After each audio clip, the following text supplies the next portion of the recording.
Hello friends, welcome to A 24 knowledge a official YouTube channel. आज के इस video में हम बात करेंगे उत्तर प्रदेश पुलिस भर्ती, जो कि फ्रेंड्स से जारी की गई है आरक्षी नागरिक पुलिस के पदों पर सीधी भर्ती 2023, जिसमें पदों की संख्या है 60,244। इसके लिए जो आवेदन की लास्ट डेट है वो 18 जनवरी 2024 है, जिसके लिए आपको ऑनलाइन आवेदन करना है। और इससे रिलेटेड फ्रेंड्स से पहले ही मैंने कई वीडियो आपके प्रोवाइड किए हुए हैं फॉर्म अप्लाई से रिलेटेड। फिर भी कई कमेंट आ रहे थे जिसमें आपको पेमेंट में प्रॉब्लम आ रही थी और डॉक्यूमेंट अपलोड करने में प्रॉब्लम आ रही थी। तो इससे रिलेटेड हम इस वीडियो में बात करने वाले हैं। स्टेप बाय स्टेप मैं आपको दोबारा से प्रोसेस बताऊंगा कैसे आप इसमें आवेदन कर सकते हैं और बिना गलती किए इस फॉर्म को अप्लाई करें, क्योंकि इसमें आपको कोई भी यहाँ पर एडिट का समय नहीं मिलेगा। तो यहाँ पर अप्लाई करने से पहले देखिए, जो नोटिफिकेशन है उसको ध्यान से चेक जरूर करें। इसमें जो वैकेंसीज है वो आपको यहाँ दी गई है और ऑल इंडिया वैकेंसी है, तो आप इसमें आवेदन कर सकते हैं। और फीस सभी के लिए सेम है, 400 रुपये आपको यहाँ पर पे करनी होगी और फीस आप ऑनलाइन मोड में जमा करवाएंगे। साथ में आपको यहाँ पर देखिए जो क्वालिफिकेशन दी गई है, इसमें आपसे कहा गया है 10वीं एवं 12वीं कक्षा उत्तीर्ण होना या सरकार के द्वारा मान्यता प्राप्त उसके समकक्ष योग्यता आपके पास होनी चाहिए। तो 12वीं क्लास या उसके इक्विवेलेंट जो भी क्वालिफिकेशन आपके पास है, आप उसमें आवेदन कर सकते हैं। और यहाँ पर ये चीज़ क्लियर होनी चाहिए कि अपीयरिंग कैंडिडेट यहाँ पर एप्लीकेबल नहीं होंगे। जब भी जिस डेट पर आप आवेदन करते हैं उस डेट तक आपके पास शैक्षणिक योग्यता होना जरूरी है अप्लाई करने के लिए। तो यहाँ पर फ्रेंड्स अब बात करते हैं इसके फॉर्म अप्लाई प्रोसेस के लिए। और इस वीडियो को स्टार्ट करने से पहले अगर अभी तक आपने हमारे चैनल को सब्सक्राइब नहीं किया है, सब्सक्राइब करें, शेयर करें, लाइक करें, जिससे आपको आने वाली सारी अपडेट्स मिल सके। तो यहाँ पर देखिए फ्रेंड्स, आपके सामने यहाँ पर ऑप्शंस दिए गए हैं। सबसे पहले अप्लाई करने के लिए आपको अप्लाई ऑनलाइन वाले ऑप्शन पर क्लिक करना होगा। आपको फ्रेंड्स एक OTP एक्टिवेशन भी करना होता है। अगर आप इसे एक्टिवेट नहीं करते हैं तो आप इस पर अप्लाई नहीं कर पाएंगे। और ध्यान रखिएगा, जो भी OTP होती है वो फ्रेंड्स लास्ट डेट तक वैलिड है। तो जब भी आपके पास OTP आती है, OTP 1 घंटे बाद आए, 1 मिनट बाद आए या 1 दिन बाद आए, वो आप OTP एक्टिवेशन से आप उसमें एक्टिवेट कर सकते हैं, क्योंकि OTP आपकी जो है एक्सपायर्ड नहीं होती। बाद में अगर आप लॉगिन करना चाहते हैं तो यहाँ से आप लॉगिन कर सकते हैं। प्रिंट करना चाहते हैं एप्लीकेशन फॉर्म को तो यहाँ से कर सकते हैं। फॉरगेट रजिस्ट्रेशन नंबर का भी ऑप्शन दिया गया है और उसके बाद गेट OTP का ऑप्शन भी आपको दिया गया है। अगर OTP फिर भी नहीं आती है तो आप गेट OTP यहाँ से कर सकते हैं। तो मल्टीपल ऑप्शंस आपको यहाँ पर मिल जाते हैं, जिसके थ्रू आप इसमें जो है आवेदन यहाँ पर करेंगे। अब यहाँ पर बात करेंगे सबसे पहले फर्स्ट पॉइंट के लिए, जो कि है आपका यहाँ पर अप्लाई ऑनलाइन का। आप इस ऑप्शन पर क्लिक करेंगे, आपका फॉर्म यहाँ पर स्टार्ट हो जाएगा। अब यहाँ पर आपको एंट्री करनी है आपके नेम की। तो यहाँ पर फ्रेंड्स आपका देखिए जो फर्स्ट नेम है वो आपको यहाँ पर देना है, लास्ट नेम जो है वो आप यहाँ पर एंटर कर सकते हैं। अब यहाँ पर फ्रेंड्स ये चीज़ ध्यान रखिएगा, अगर आपका जो नाम है उसमें फ्रेंड्स 3 आपके यहाँ पर मिडिल नेम भी आपका है, तो आप चाहें तो देखिए मिडिल नेम को यहाँ पर भी एंटर कर सकते हैं। जैसे आपका कोई भी मिडिल नेम है तो आप यहाँ पर भी एंटर कर सकते हैं इस तरह से। या फ्रेंड्स आप यहाँ पर जो आपका यहाँ फर्स्ट नेम है इसमें भी आप यहाँ पर एंटर कर सकते हैं। कोई दिक्कत आपको नहीं होगी, किसी भी तरह से आप एंटर कर दीजिए, क्योंकि जो पूरा नाम होगा एप्लीकेंट का वो ऑटोमेटिक यहाँ पर आपको एंटर करना होगा। फर्स्ट नेम, मिडिल नेम और आपका लास्ट नेम, तो पूरा नाम आपका ऑटोमेटिक यहाँ पर आ ही जाएगा। तो आप चाहे तो इस तरह से एंटर कर सकते हैं, आप चाहे तो लास्ट नेम में एंटर कर सकते हैं और आपको पूरा नाम यहाँ पर जो है फिल करना होगा। तो ये आपके ऊपर डिपेंड करता है। तो मैंने आपको नाम का यहाँ बता दिया है कि आप कैसे नाम अपना यहाँ पर एंटर कर सकते हैं। इसके बाद है DOB प्रूफ, तो आपको DOB यहाँ पर देना है और DOB का प्रूफ भी आपको देना होता है बाद में। तो आपको फ्रेंड्स यहाँ पर चीज़ें ध्यान रखिएगा, 10th की जो मार्कशीट है, सर्टिफिकेट है, उसके अकॉर्डिंग आपको जानकारी यहाँ पर एंटर करनी है। आपको यहाँ पर सबसे पहले यहाँ पर ईयर सेलेक्ट कर लेना है, मंथ सेलेक्ट कर लेना है, डेट सेलेक्ट कर लेनी है। इसके बाद यहाँ पर इस ऑप्शन में फ्रेंड्स आपको यहाँ पर देना है, देखिए आपका फादर नेम, यहाँ पर देना है आपको आपका मदर नेम। इसके बाद फ्रेंड्स नेक्स्ट ऑप्शन है आपके जेंडर का, तो यहाँ से आप जेंडर सेलेक्ट कर लेंगे। इसके बाद फ्रेंड्स आपका देखिए जो मोबाइल नंबर है 10 डिजिट का वो आप देंगे और मोबाइल नंबर को यहाँ पर आपको कंफर्म भी करना होगा। इसके बाद आपका मेल ID आपको देना है 2 बार। और ध्यान रखिएगा जो मेल ID है यहाँ पर जो फ्रेंड्स आप एंटर करेंगे 2 बार, और आपका जो मोबाइल नंबर है ये 2 बार आपको एंटर करना है। इसके बाद यहाँ पर है आधार कार्ड नंबर, तो आपका जो 12 डिजिट का नंबर है वो आप यहाँ पर एंटर करेंगे। अब यहाँ पर देखिए मैंडेटरी नहीं है, पर अगर मैंडेटरी नहीं है पर आपके पास आधार कार्ड है तो आप यहाँ पर आधार कार्ड की एंट्री कर सकते हैं। इसके बाद नेक्स्ट ऑप्शन है आपकी नेशनलिटी का, तो यहाँ पर आपको नेशनलिटी सेलेक्ट कर लेनी है। बेसिक ऑप्शंस हैं जो कि आपको यहाँ पर फिल करने हैं। इसके बाद फ्रेंड्स आते हैं नेक्स्ट ऑप्शन पर। अब यहाँ पर सबसे पहले देखिए ऑप्शन है उत्तर प्रदेश के मूल निवासी आप है या नहीं है। अब सबसे पहले बात करते हैं अदर स्टेट की, जो कि उत्तर प्रदेश के मूल निवासी नहीं है, वो यहाँ पर सिंपली नो करेंगे। आपका डोमिसाइल स्टेट सेलेक्ट करेंगे और उसके बाद आपकी जो कैटेगरी है वो ऑटोमेटिक जनरल रहेगी। आपको बस इतना ही फिल करना है, अदर स्टेट को कुछ और डाटा यहाँ पर एंटर करने की जरूरत नहीं है, ना ही कोई डॉक्यूमेंट अपलोड मांगा जाएगा, और आपको बाकी की जानकारी सेम ही फिल करनी है जैसे हम अब फिल करने वाले हैं। अगर आप यूपी के निवासी हैं उस कंडीशन में क्या होगा, तो आप यहाँ पर यस करेंगे।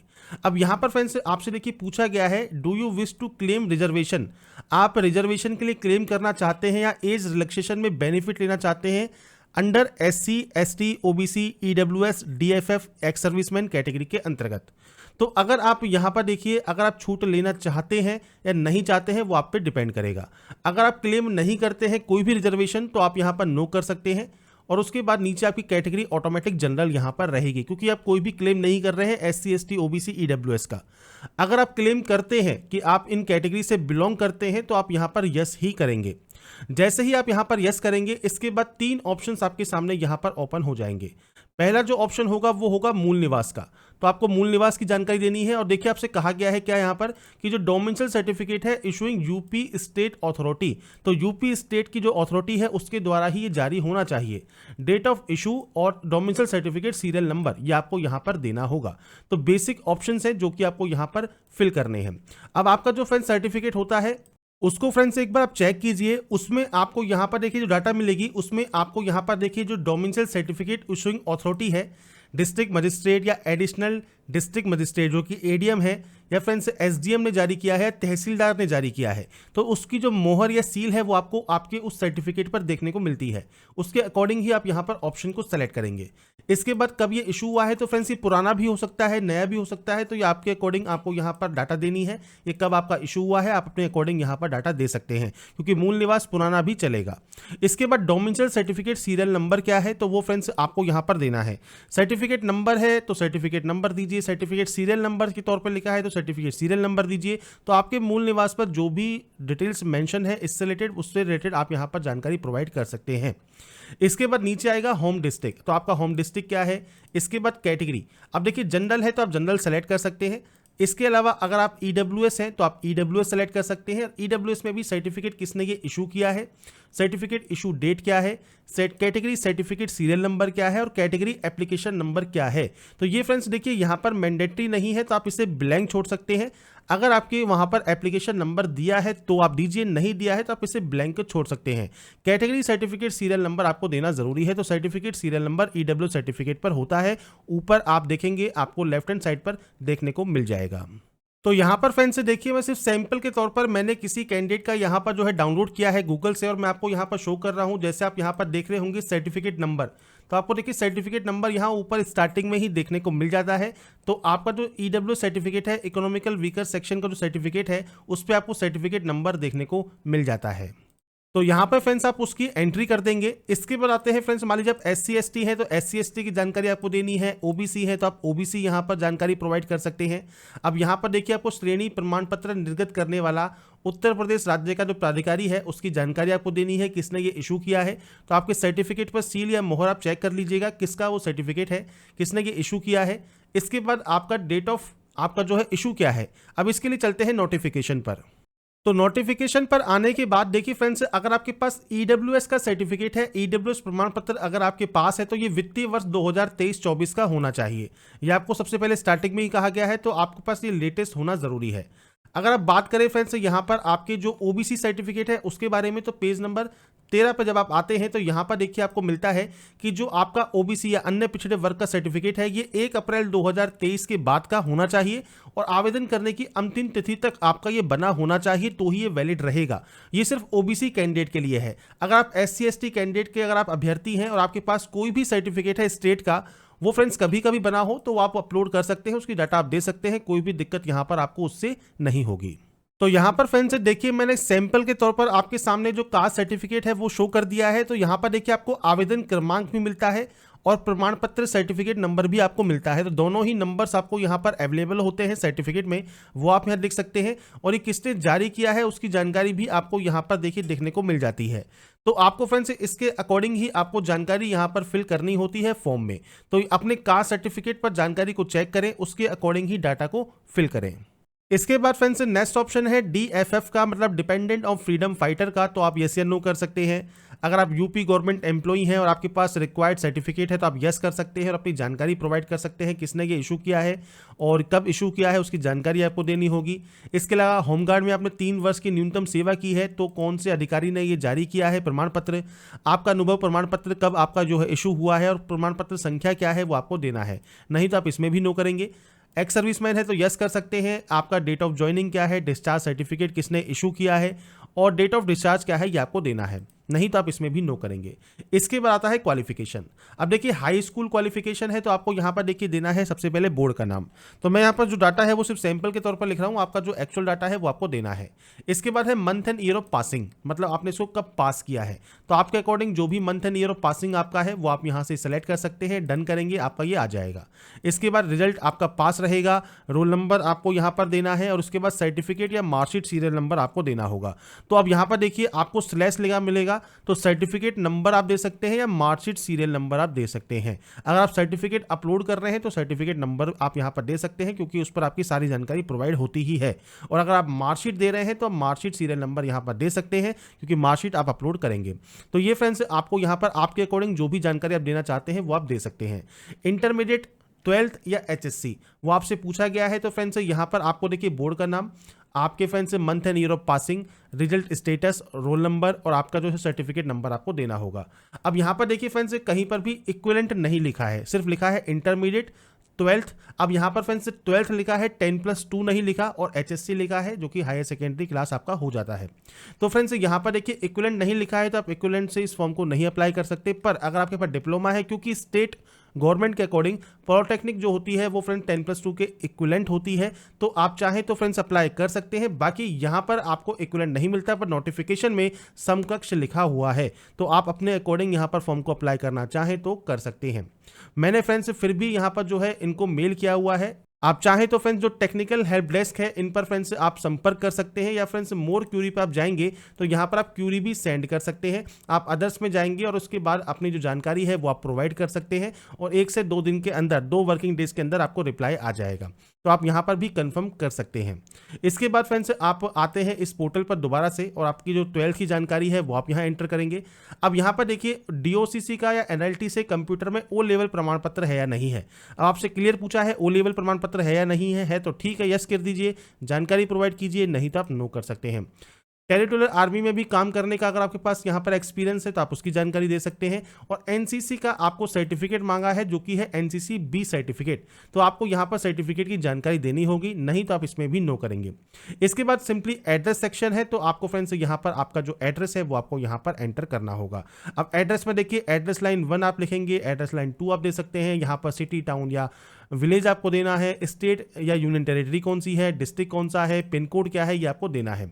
अगर आपका फ्रेंड्स प्रेजेंट एड्रेस जो कि कॉरेस्पॉन्डेंस एड्रेस होता है और परमानेंट एड्रेस सेम है तो आप सेम पर क्लिक कीजिए, कॉपी हो जाएगा।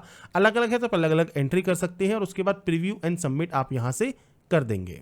इसके बाद फ्रेंड्स आपको देखिए यहाँ पर प्रीव्यू का ऑप्शन मिलता है, तो आपने जितनी भी जानकारी फिल की है वो फ्रेंड्स आप यहाँ पर उस जानकारी को टिक करेंगे। टिक करने के बाद फ्रेंड्स नीचे आपको आना है और यहाँ पर आपको जो एक कैप्चा कोड दिया गया है, ये कैप्चा कोड आपको यहाँ पर फिल करना है और उसके बाद सबमिट एंड नेक्स्ट पर क्लिक कर देना है। अगर आप कोई एडिट करना चाहें तो आप यहाँ पर एडिट कर सकते हैं, कोई एडिट नहीं करना है तो आप सबमिट यहाँ से कर देंगे। इसके बाद फ्रेंड्स आपका देखिए रजिस्ट्रेशन आपका कंप्लीट हो जाएगा। अब आपको OTP एक्टिवेट करना है। अब देखिए रजिस्ट्रेशन नंबर आपको मिल जाता है आपके डैशबोर्ड पर, अगर वो नहीं आपको नोट डाउन किया है तो आपके मोबाइल पर जो OTP आती है उस OTP के साथ आपको रजिस्ट्रेशन नंबर भी मिलता है। डेट ऑफ बर्थ आपको एंटर करना है, OTP एंटर करना है, इस कैप्चा कोड को फिल करना है और उसके बाद यहाँ से अकाउंट को एक्टिवेट कर लेना है। अब इसके बाद फ्रेंड्स देखिए जो नेक्स्ट स्टेप है ये आपके पेमेंट का रहेगा। लॉगिन करने के बाद आपको पे नाउ वाले ऑप्शन पर क्लिक करना होगा। अब यहाँ पर देखिए मल्टीपल ऑप्शंस हैं, जैसे पहला है कार्ड, तो देखिए कार्ड आपके पास डेबिट है, क्रेडिट है, प्रीपेड कार्ड है, तो कार्ड का नंबर, कार्ड का एक्सपायरी डेट, कार्ड का CVV number, card holder name आप देंगे और पे नाउ पर क्लिक कर देंगे। नेट बैंकिंग यूजर है तो नेट बैंकिंग सेलेक्ट कर सकते हैं, एसबीआई या किसी अदर बैंक की। यूपीआई यूजर है तो आप यूपीआई क्यूआर भी ले सकते हैं और एंटर यूपीआई आईडी से भी पेमेंट कर सकते हैं। पर कोशिश कीजिए आप पेमेंट करें डेबिट क्रेडिट कार्ड से या इंटरनेट बैंकिंग से, इससे जो आपका पेमेंट है वो एक बार में ही वेरीफाई होने के चांसेज आपके बढ़ जाते हैं। यूपीआई से क्या होता है, पेमेंट अटकने के चांसेज रहते हैं, वेरीफाई भी हो जाता है, पर कई बार चांसेस क्या होते हैं यूपीआई की वजह से आपका जो पेमेंट है वो अटक जाता है, वेरीफाई नहीं होता। इसलिए मैं आपसे कहूँगा अगर आप यूपीआई से करना चाहें कर सकते हैं, कोई दिक्कत नहीं है, पर सबसे ज़्यादा चांसेस जो है वो सक्सेसफुल होने के वो नेट बैंकिंग है और उसके बाद आप अपने कार्ड से पेमेंट कर सकते हैं। तो अपने अकॉर्डिंग जो भी आपकी सुविधा है उसके अकॉर्डिंग आप यहाँ पर पेमेंट अपना वेरीफाई या कंप्लीट कर लेंगे। इसके बाद फ्रेंड्स आप यहाँ पर देखिए लॉगिन हो जाएंगे। इसके बाद photograph signature document upload section होगा पेमेंट वेरीफाई होने के बाद। अब देखिए पेमेंट अगर आपका अटक जाता है तो आपको कम से कम 24 टू 48 आवर्स वेट करना है, उसके बाद ही आपका पेमेंट ऑटोमेटिक वेरीफाई हो जाएगा, आपको वेरीफाई का लिंक मिल जाएगा। अगर फिर भी नहीं होता है तो आपके अकाउंट में वो पैसा रिडायरेक्ट कर दिया जाएगा, पर लगातार मल्टीपल पेमेंट आप ना करें। अब यहाँ पर है फोटोग्राफ अपलोड, सिग्नेचर अपलोड, आपका फ्रेंड्स डॉक्यूमेंट अपलोड। अब यहाँ पर देखिए फ्रेंड्स अगर आप डिजी लॉकर के माध्यम से अपलोड करना चाहते हैं तो अपलोड थ्रू डिजी लॉकर का ऑप्शन भी आपको यहाँ पर मिलता है, आप इस ऑप्शन पर क्लिक कर सकते हैं। और इसके बाद फ्रेंड्स यहाँ पर देखिए आपको डिजी लॉकर के द्वारा साइन इन यहाँ पर करना होगा। तो आप फ्रेंड्स अपना मोबाइल नंबर और पिन नंबर जो आपका यहाँ पर डिजी लॉकर का अकाउंट है वो डालकर, या आप यूज़र नेम से करना चाहें तो यूज़र नेम से, और कोई अदर तरीके से करना चाहें तो आईडी के माध्यम से आईडी नंबर और पिन नंबर देके भी आप दे सकते हैं। अब यहाँ पर फ्रेंड्स देखिए अगर आप भूल गए हैं आपकी सिक्योरिटी पिन तो फॉरगेट सिक्योरिटी पिन का ऑप्शन भी है, और आप पहली बार डिजी लॉकर यूज़ कर रहे हैं तो आप यहाँ पर देखिए न्यू यूज़र साइन अप का ऑप्शन भी आपको दिया गया है, आप यहाँ से डिजी लॉकर में अकाउंट भी साइन अप कर सकते हैं। ये तरीका है डिजी लॉकर का अगर आपका डिजी लॉकर बना हुआ है। अगर आप डिजी लॉकर से यहाँ पर अपलोड नहीं भी करना चाहते हैं तो आप अपना जो ओरिजिनल डॉक्यूमेंट्स हैं उनको आप स्कैन करके भी अपलोड कर सकते हैं, दोनों ही ऑप्शंस आपके पास है। अगर डिजी लॉकर में डॉक्यूमेंट है तो आप यहाँ से अपलोड कीजिए, नहीं तो आप डायरेक्टली भी इसे अपलोड कर सकते हैं। इसके बाद फ्रेंड्स यहाँ पर देखिए जब आप डिजी लॉकर में लॉगिन कर लेते हैं तो आपको यहाँ पर देखिए मल्टीपल ऑप्शंस यहाँ पर मिलते हैं। तो यहाँ पर फ्रेंड्स पर्पस आपको मिल जाता है कि आप किस वजह से यहाँ पर देखिए आपकी जो परमिशन है वो आप दे रहे हैं। नो योर कस्टमर आप कर सकते हैं, इसके अलावा अगर आप एजुकेशन करना चाहें तो एजुकेशन कर सकते हैं, और कब तक ये वैलिड रहे आप उसकी जानकारी भी दे सकते हैं कि जो ये आप वैलिडिटी दे रहे हैं, जब तक आप इसको परमिशन दे रहे हैं वो कब तक आप देना चाहते हैं। तो आपके अकॉर्डिंग यहाँ पर कोई भी ऑप्शन आप सेलेक्ट कीजिए और उसके बाद आप यहाँ से इसे अलाउ कर सकते हैं। तो आप क्या क्या जानकारी शेयर करना चाहते हैं उससे रिलेटेड आपको यहाँ पर अलाउ करना होगा। अब यहाँ पर फ्रेंड्स देखिए डिजी लॉकर से जब आप डॉक्यूमेंट्स को अपलोड करते हैं तो जब आपका यहाँ पर ये ऑटोमेटिक कनेक्ट हो जाएगा तो आपके ऑटोमेटिक जो डाटा है आपके हाई स्कूल की 10+2 की, इसके अलावा आपके सर्टिफिकेट्स की, वो ऑटोमेटिक यहाँ पर फैच ये कर लेगा। पर फ्रेंड्स यहाँ पर देखिए जो लिंक है वो फ्रेंड्स अभी भी सही से वर्क नहीं कर रहा है, बीच में वर्क करता है फिर ये यहाँ पर जो है एरर शो करता है। जैसे यहाँ पर कह रहा है कि ऑलरेडी बीन प्रोसेस्ड, तो आपको यहाँ पर थोड़ा सा वेट करना होगा, जिससे फ्रेंड्स आपका फ्रेंड्स जो आपकी जो डिटेल्स है वो ऑटोमेटिक आपको यहाँ पर देखने को मिल जाएंगी। अब सबसे बेस्ट ऑप्शन जो लगता है वो यही है कि आपको ब्राउज पर क्लिक करके सीधे सिंपली यहाँ पर फोटोग्राफ सिग्नेचर डॉक्यूमेंट को अपलोड कर देना है। तो ये सिंपल स्टेप है, और अगर आपने यहाँ पर डाटा को फैच करके ही अपलोड करना है तो आप अपलोड थ्रो पर डिजी लॉकर पर जा सकते हैं, लॉगिन कर सकते हैं, और जिन जिन डॉक्यूमेंट्स की आपने परमिशन दी हुई है उनकी डाटा फ्रेंड्स आपको यहाँ पर ऑटोमेटिक शो करेगी। तो मैंने आपको प्रोसेस तो बता दिया है, डिजी लॉकर में आपने जिन जिन डॉक्यूमेंट्स को स्टार्टिंग में ही परमिशन दी हुई है, जो जो डॉक्यूमेंट्स आपने फैच किए हुए हैं डिजी लॉकर में वही आपके यहाँ पर अपलोड होंगे। बाकी डॉक्यूमेंट्स ऑटोमेटिक आप यहाँ पर स्कैन करके भी अपलोड कर सकते हैं। इसके बाद फ्रेंड्स लास्ट स्टेप जो बचता है वो फाइनल सबमिशन का है। आप यहाँ से अपने फॉर्म को फाइनल सबमिट कर देंगे, और फाइनल सबमिट होने के बाद आप अपना एप्लीकेशन फॉर्म का जो प्रिंट आउट है वो सेव करके अपने पास रख सकते हैं। तो यहाँ पर फ्रेंड्स इस वीडियो में मैंने आपको स्टेप बाय स्टेप सारी जानकारी प्रोवाइड करने की कोशिश की है कि कैसे आप यूपी पुलिस कांस्टेबल का ऑनलाइन फॉर्म अप्लाई कर सकते हैं। हर एक स्टेप के बारे में मैंने आपको जानकारी प्रोवाइड कर दी है। बाकी की जानकारी आप jobrasta.com पर जाकर चेकआउट कर सकते हैं। अगर आपको हमारी अपडेट पसंद आई है तो लाइक सब्सक्राइब इसे जरूर कीजिए। बाकी की जानकारी के लिए ऐसे ही बने रहिए हमारे साथ, देखते रहिए हमारा YouTube channel. Thanks for watching.